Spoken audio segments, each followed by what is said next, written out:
Hola chicos, en esta oportunidad vamos a hablar un poco acerca de cuál es el proceso que se sigue para crear un nuevo medicamento y cuáles son las estrategias desde la concepción de una nueva molécula hasta la comercialización de esta. Primero hay que entender que una de las áreas más útiles para poder entender todo este proceso es el área de farmacoquímica y farmacología, ambas relacionadas e involucradas con toda y cada uno de los procesos que vamos a ver a continuación. Hay que entender también que no es lo mismo crear o elaborar un medicamento nuevo que una vacuna nueva. Lo que ha pasado en estos días obviamente nos hace preguntarnos en qué momento podremos tener un medicamento o una vacuna que sea eficaz contra esta enfermedad. Y pues obviamente que la respuesta no está de manera inmediata. En el mejor de los casos tendríamos que esperar por lo menos un año para poder tener una vacuna. Para comenzar, aquí les dejo un cuadro en donde se resumen cada una de las etapas que se siguen para poder crear un medicamento nuevo. De manera muy general, esto está dividido en tres partes: el descubrimiento y el desarrollo de la nueva molécula, la etapa de estudios clínicos y la aprobación y comercialización del mismo. Bien, obviamente en la primera etapa lo más importante es conseguir varios candidatos que puedan servirnos como base para la síntesis de un nuevo medicamento. En esta primera etapa, llamada descubrimiento y desarrollo de la molécula, más o menos tarda un promedio de 1 a 2 años. Este tiempo se utiliza para poder hacer estudios previos antes de poder proponer una molécula nueva. Antes incluso de poder proponer la molécula nueva, se tiene que hacer todo un estudio acerca de cuál es la enfermedad que nosotros queremos tratar. La primera pregunta entonces sería justamente ¿cuál es la enfermedad que quiero tratar? Y si bien es cierto, actualmente sabemos que existe muchas enfermedades, los laboratorios y las farmacéuticas le dan prioridad sobre todo a las enfermedades que tienen más alta prevalencia o que son digamos enfermedades nuevas o más difíciles de tratar. Podemos poner un claro ejemplo con la pandemia ocasionada por el coronavirus. Esta, al ser una enfermedad nueva, obviamente se convierte en una prioridad para la mayoría de laboratorios, para la industria farmacéutica, en el hecho de buscarle una vacuna. Pero existen obviamente muchas más enfermedades. Una de ellas es el cáncer. En el caso del cáncer es una enfermedad complicada, pues obviamente porque no se presenta en un solo sitio de nuestro cuerpo, sino porque puede aparecer en cualquier tipo de células. Actualmente las cifras mundiales ponen a estos 5 tipos de cáncer como los más prevalentes.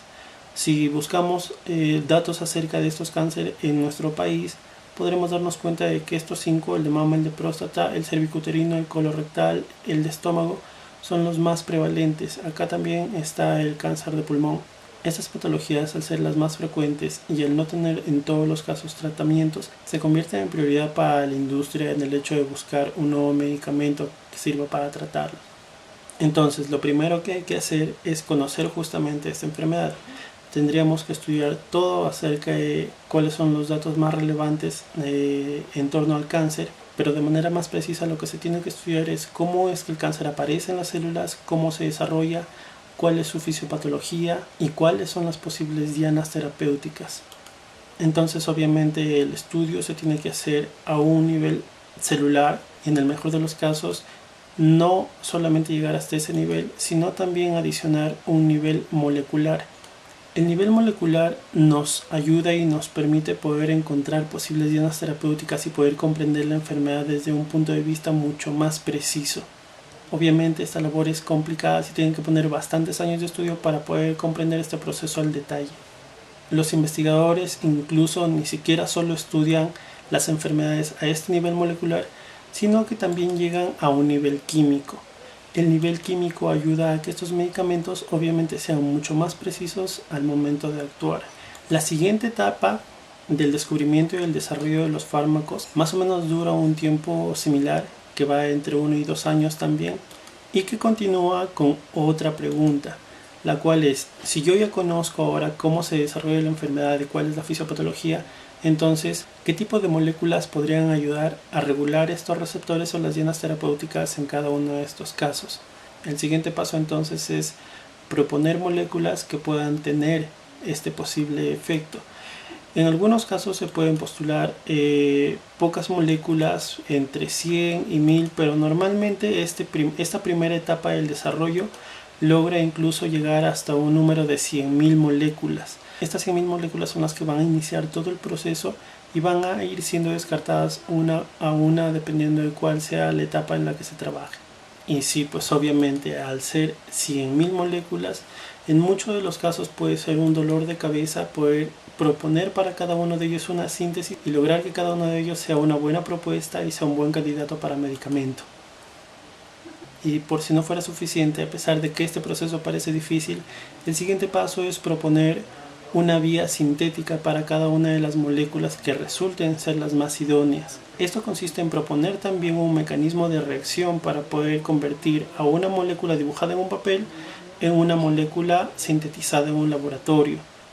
En esta imagen más o menos les doy un ejemplo de cómo es una ruta metabólica. A pesar de que la ruta metabólica que ustedes están viendo aquí no es una ruta para sintetizar un medicamento, sino más bien es simplemente una ruta para poder convertir un grupo funcional en otro. Aquí tenemos el ejemplo del grupo nitro, y después de toda esta ruta se convierte en un grupo carbonilo, es decir, en un aldehído o una acetona. Pues obviamente el hecho de convertir a un grupo funcional es así de complejo, entonces imaginemos qué tan complejo es sintetizar una molécula nueva. Obviamente que el conocimiento de cómo transformar un grupo funcional en otro es útil porque la mayoría de medicamentos actualmente se sintetizan a partir de una cabeza de serie, lo que nos hace mucho más fácil el trabajo. Una vez que ya se tiene toda la ruta sintética para esta molécula, lo siguiente es hacer la realidad, es decir, convertirla en una sustancia en un laboratorio. Entonces a partir de aquí es donde se comienza ya a trabajar en laboratorio para poder sintetizar estas moléculas.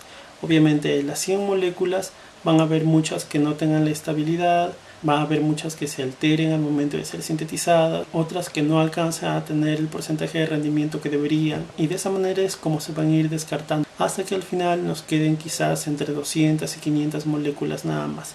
Todas estas moléculas van a lograr ser sintetizadas y se van a convertir ya en fármacos. Obviamente que los fármacos, o bueno, estas moléculas sintetizadas tendrán que pasar de manera rigurosa por controles de calidad. Como les mencionaba, primero la estabilidad de la molécula, las propiedades físico-químicas que tenga para poder ser recién convertidas en medicamentos.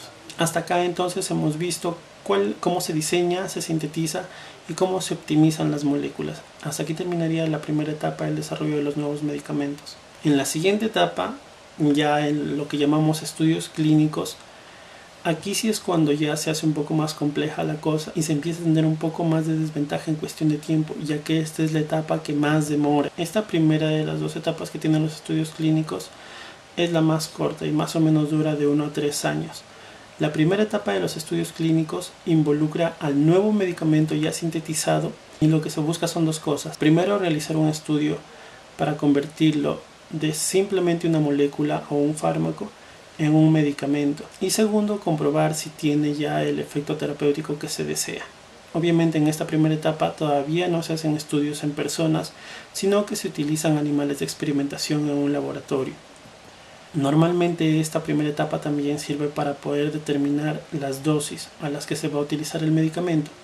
Los animales de experimentación que se pueden utilizar son desde animales pequeños como ratones, conejos, cobayos, incluso animales un poco más grandes como chimpancés o perros, dependiendo de cuál sea el uso que se le va a dar al medicamento. En los últimos años, a pesar de que estos estudios sean todos avalados por un comité de ética, se ha preferido no utilizar animales de experimentación, sino en el mejor de los casos simplemente aislar células de estos animalitos en una placa Petri y hacer el estudio en lo que se conoce como cultivos celulares. En cualquiera de los casos, recordemos que el estudio siempre se tiene que avalar con las condiciones determinadas por un comité de ética. El otro objetivo de esta etapa, como les mencionaba, es buscar cuál sería la mejor formulación para convertir a esta molécula en un medicamento. En esta segunda etapa, de los 200 o 500 moléculas que lograron llegar hasta acá, solamente hay un número limitado que logran pasar, es decir, que logran tener éxito en cuanto a estabilidad para formulación y otro tanto que logra tener éxito en los estudios preclínicos con los animales de experimentación. Esta primera etapa de los estudios clínicos concluye con eso y pasamos a la segunda y quizás la etapa más larga de todo este proceso. Los estudios clínicos. En el caso de los estudios clínicos propiamente dicho, ya se realizan con humanos. En esta segunda etapa, como les decía que es la más larga, dura más o menos de 6 a 8 años y está dividida en 4 fases.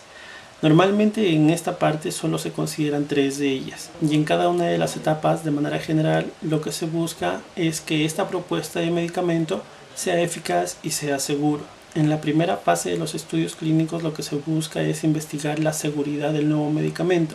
Para esto se utiliza un promedio de entre 20 y 100 voluntarios. Ojo que los voluntarios de esta fase tienen que ser voluntarios sanos. ¿Y esto para qué? Pues lo que se hace en esta primera fase es ver cuáles son las reacciones adversas de este nuevo medicamento.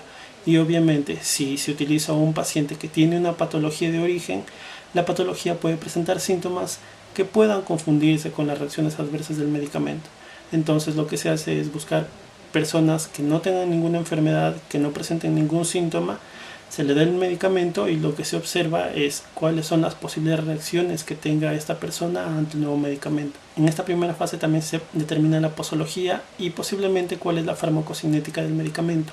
La segunda fase ya es una en la que se investiga la eficacia del medicamento.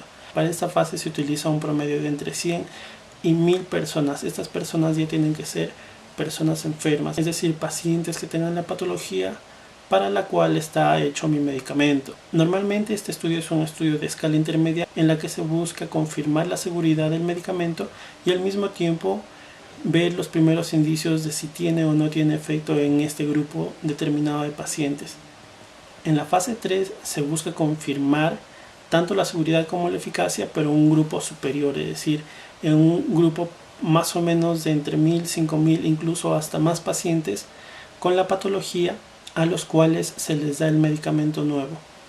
En cada una de estas etapas se han ido descartando medicamentos. Hay que recordar que el estudio de cada una de estas fases está siendo constantemente documentada y publicada, por lo que nosotros podríamos tener acceso a toda la información acerca de la investigación de un determinado medicamento nuevo. Para la última etapa, que es la etapa de aprobación y comercialización, esta tiene la primera y la segunda etapa juntas y más o menos dura desde 2 años hasta un tiempo indefinido. En esta etapa lo que se hace es recolectar toda la información obtenida y se elabora un NDA o una solicitud de nuevo medicamento, el cual es destinado a la FDA. La FDA en este caso es una institución a nivel mundial que se encarga de otorgar los permisos para que un nuevo medicamento pueda ser comercializado. Lo que hace la FDA es leer toda la documentación que incluye desde las propiedades que tiene el medicamento a nivel químico, la estabilidad, cómo se ha hecho la formulación, cada uno de los resultados de los ensayos clínicos desde la fase 1 hasta la fase 3, cuántos participantes han habido, etc. Y revisa cada uno de estos documentos para ver si se le asigna o no el permiso de poder comercializar el nuevo medicamento. Normalmente esta etapa suele durar de pocos meses, incluso hasta un año o un año y medio, pero hay que recordar también que en casos extraordinarios como el que estamos viviendo de manera actual, la revisión puede ser rápida e incluso se puede otorgar un permiso para comercializar en menos de 4 meses. Una vez que la FDA logra dar la autorización para comercialización, el medicamento comienza a ser distribuido y comercializado prácticamente en todo el mundo, obviamente teniendo en cuenta que la patente aún la tiene el laboratorio o la industria farmacéutica que se ha encargado de desarrollar el medicamento y por lo tanto solamente se puede comercializar bajo un solo nombre. Una vez que la patente vence, la fórmula de este medicamento pasa a ser de dominio público y cualquier laboratorio lo podría elaborar y lo podría distribuir, incluso como un genérico. Normalmente, después de comenzar a ser comercial el medicamento, todavía sigue una serie de procesos para poder ser evaluado, y es aquí donde entran a tallar los estudios clínicos de fase 4, o también conocidos como estudios de farmacovigilancia. Estos estudios sirven para poder hacerle un seguimiento al medicamento y ver cuáles podrían ser posiblemente las reacciones que tenga el medicamento a largo plazo. Finalmente les vuelvo a poner el cuadro. En este cuadro, como les mencionaba, está resumido cada uno de los procesos de los que hemos hablado y en cada uno de ellos la cantidad de moléculas que están siendo descartadas poco a poco hasta llegar a un único medicamento que es el que se va a aprobar. Esta misma imagen la voy a dejar colgada en la página que tenemos de Yo Farmacéutico en Facebook. Cualquier duda o preguntas que tengan las espero para poder responderlas. Por último, solamente cabe resaltar que crear un medicamento no es para nada fácil como algunos lo tienen quizás pensado. Eso ha sido todo por ahora, espero que haya quedado un poco más claro este tema y pues ya nos vemos en otro video.